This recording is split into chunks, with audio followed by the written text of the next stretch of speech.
Well, Yeah, I had to get my shit together, and I did. And I loved working there. The summers were brutal.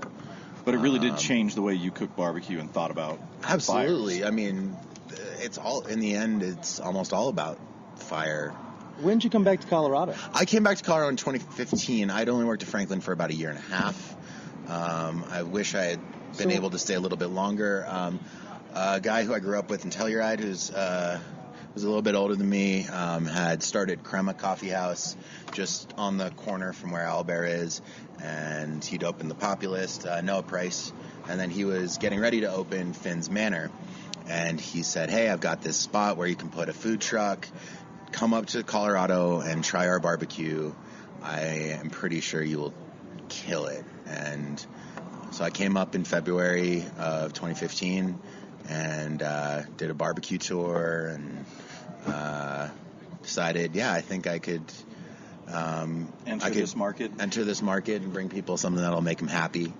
And we moved done up. very well, we moved especially up. today. I mean, I think Daniel claimed it earlier. We moved up in May that year, and I picked up this trailer in Maynard, Texas, and then picked up these propane tanks in Oklahoma, and got to Denver, found a welder. He actually used to be in this parking lot. He had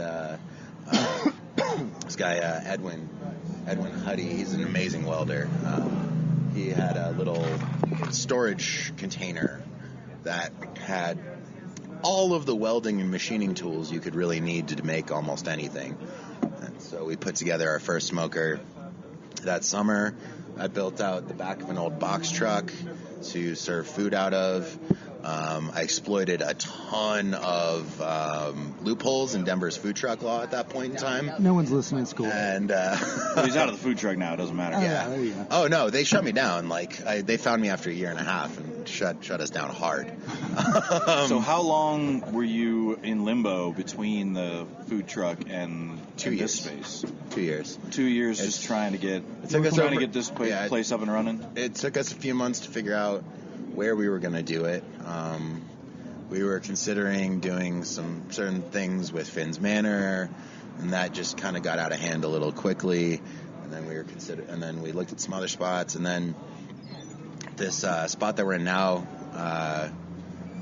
came available. The guy who has the master lease on this whole building is a good friend of mine. And for those that are curious, we're down here on Larimer Street, right behind our mutual friend brewery. You can find Owlbear's Barbecue. They have a parking lot where, there's parking here and on street, but come on down here. It's in between 28th and 29th, I think? Yes, sir. I'm fucking cheers. We're 2826 Larimer. Yeah. We had, hell yeah. We had, some issues finding the spot and then putting plans together, and then submitting, and it took us from our first submittal to when we actually got our license, or our construction permit, was about 13 months, 14 months. And then after that, it took us about 7-8 months to build out the spot. We had to do a lot. This building has a lot has been done to it ever since it's was first built. We had to put in a grease trap underneath the alley out back, big 800-gallon grease trap. We had to build a new bathroom, run a bunch of crazy lines all over the place. Had some subcontractor problems here and there. And then the food came out, which is, I'm not going to complain by any means. And fly season's kicking in hard right now. Yeah, so the patio is pretty prime. What's it called? And I'll ask you, Daniel. I'll give you a break for just a second. Okay, cool. So, favorite thing you had on the menu that we had here today? Favorite thing? Well, certainly the thing that made the biggest impression was that lean brisket. Just really great. Thank you very much. Favorite thing as far as just surprising was the pork tenderloin. I think of coffee and a rub as something I don't really like, and then having it on that tenderloin, it was really good. That pork belly was just spot on. Yeah. Thank you. This is a great platter of barbecue. So it fucks. It was dank? Was it dank? It was dank. It was fire? Nice. See, I remember a few years ago, I started using coffee in my rub, and it was a complete game changer. Mm-hmm. As long as at first I was a little worried about it, but because I never grew up using coffee in any rubs. Maybe on a steak every now and then. I don't know that there's a whole lot of people who like grew up using coffee in Right. a rub. Like, Fetsaw is where I first experienced like a coffee rub, because I think they use that on at Fetsaw. Fetsaw, yeah. Fetsaw, however you say it. We're rednecks. We butcher words here. See, so Good old what do Southern you boys. think? Like, I don't even know what he's talking about. with the recent, like, you know, when was it? Like 2 or 3 years ago that James Beard recognized the first barbecue pitmaster. yeah, so 4 years ago. That was So my Aaron last Franklin won Best Chef as a pitmaster, which was the first time that had happened. And then the following year, Elliot Moss was nominated. Then the following year, I don't think there was anybody. The following year, Tootsie Tominets was nominated. Sam Jones. Rodney Scott won. Yeah. He won Best Chef. So as far as just respect in the barbecue community for the fact that, you know, these people are chefs. Like, they are running kitchens. 100%. And they are putting out really unique food that takes a lot of effort to prepare is finally being recognized. Yeah, and I think you can almost, I mean, like, there's just so much, I guess, maybe passion that you would call it that goes into barbecue. Like you said, like, keeping a fire lit like that, making sure you maintain that equal temperature, like, that's something you got to want to do. Yes. And I want to ask you this question, Daniel. Is the barbecue community in Texas, like, I feel like the Colorado community, like, we've gotten to know a lot of chefs in here, and, like, you see them kind of all at the same events supporting each other. Is the Dallas barbecue scene, you know, not necessarily incestual, but, like, y'all all kind of do work together a lot, so you hang Generally, out? Texas barbecue, the pitmasters get along and are happy to support each other. And specifically locally, in Dallas or Fort Worth, either one, like, if one restaurant's out of this or that and, like, they can't get a truck to come deliver it, like, they likely could go to another barbecue joint and borrow it for a day or so. So yeah, there's certainly a lot of support. And the best thing in Texas is that when a new spot comes into the market, it's not seen as, oh God, there's some competition coming in, this is terrible. It's seen as, oh, here's another reason for people to want to come to this town to eat barbecue. And if they do that, they're probably going to stop at my place too. So it's a good you're thing like for confident everybody. in yourself. You're like, I welcome, you know, like, it's a good for the market, so to speak. Yeah. You know.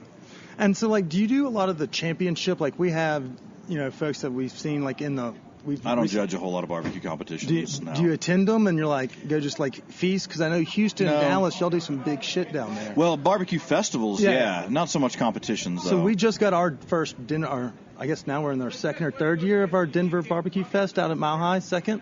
And so you're starting to see, like, you know, folks are coming from Texas to come introduce themselves. Yeah, I heard you know. 2M Smokehouse from San Antonio came. And then there was, like, Salt Lick and some of the Mississippi boys that were all over here. And then, you know, like, and then local competitors as well.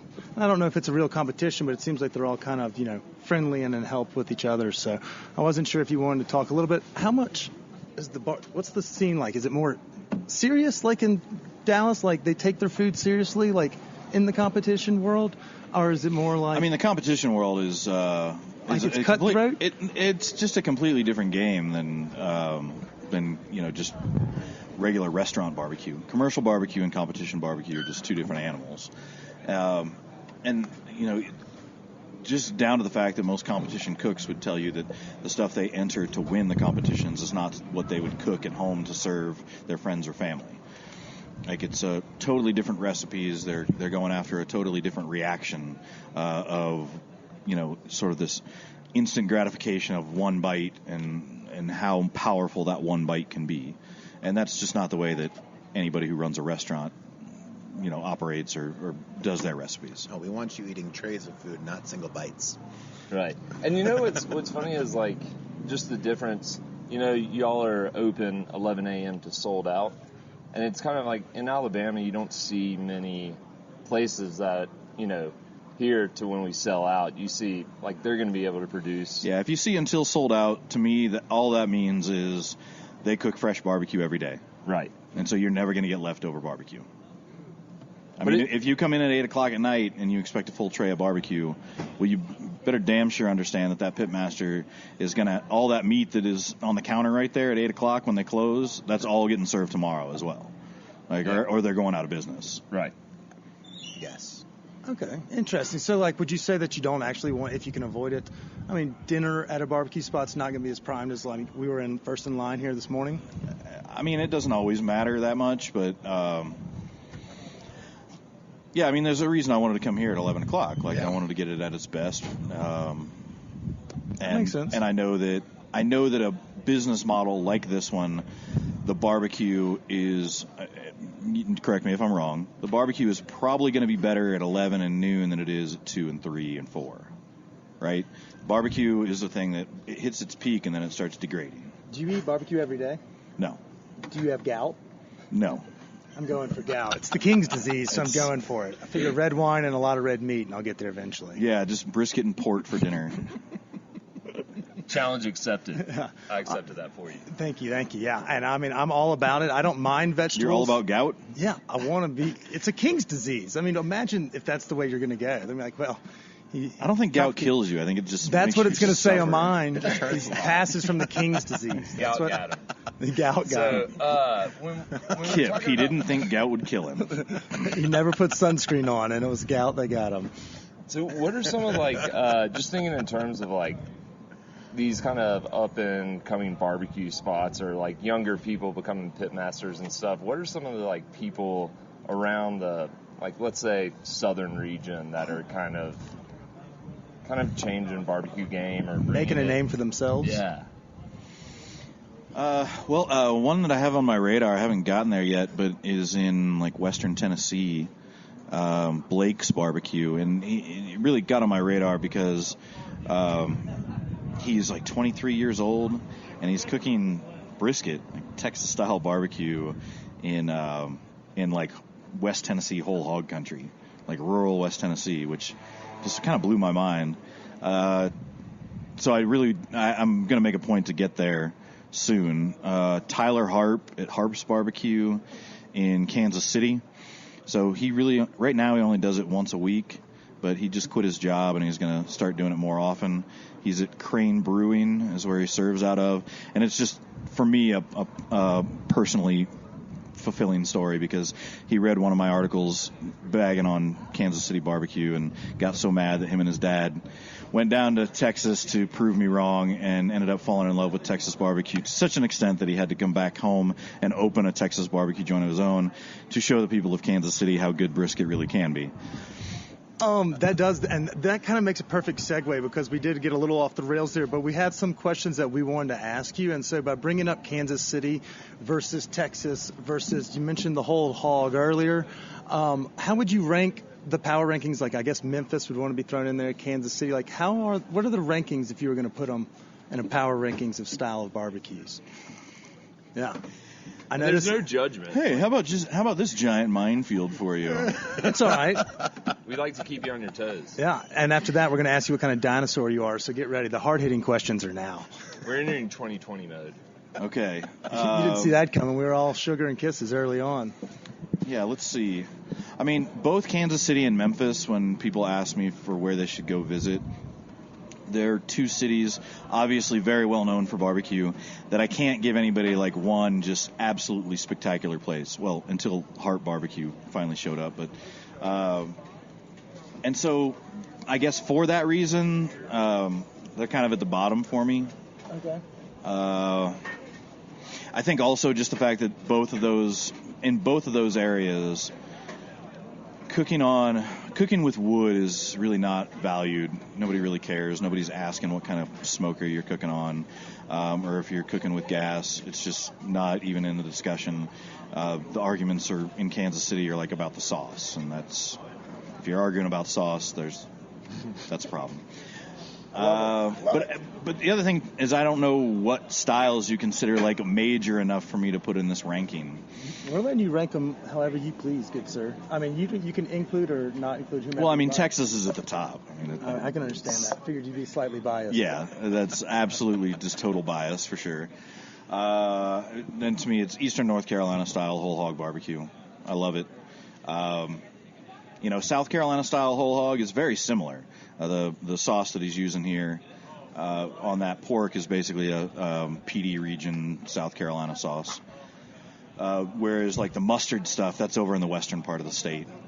And I don't really have any strong opinions about that because I haven't done enough traveling across South Carolina for it. Western North Carolina, the Piedmont, I really do like that style, but I prefer the whole hog over just the shoulders in the Piedmont. Yeah,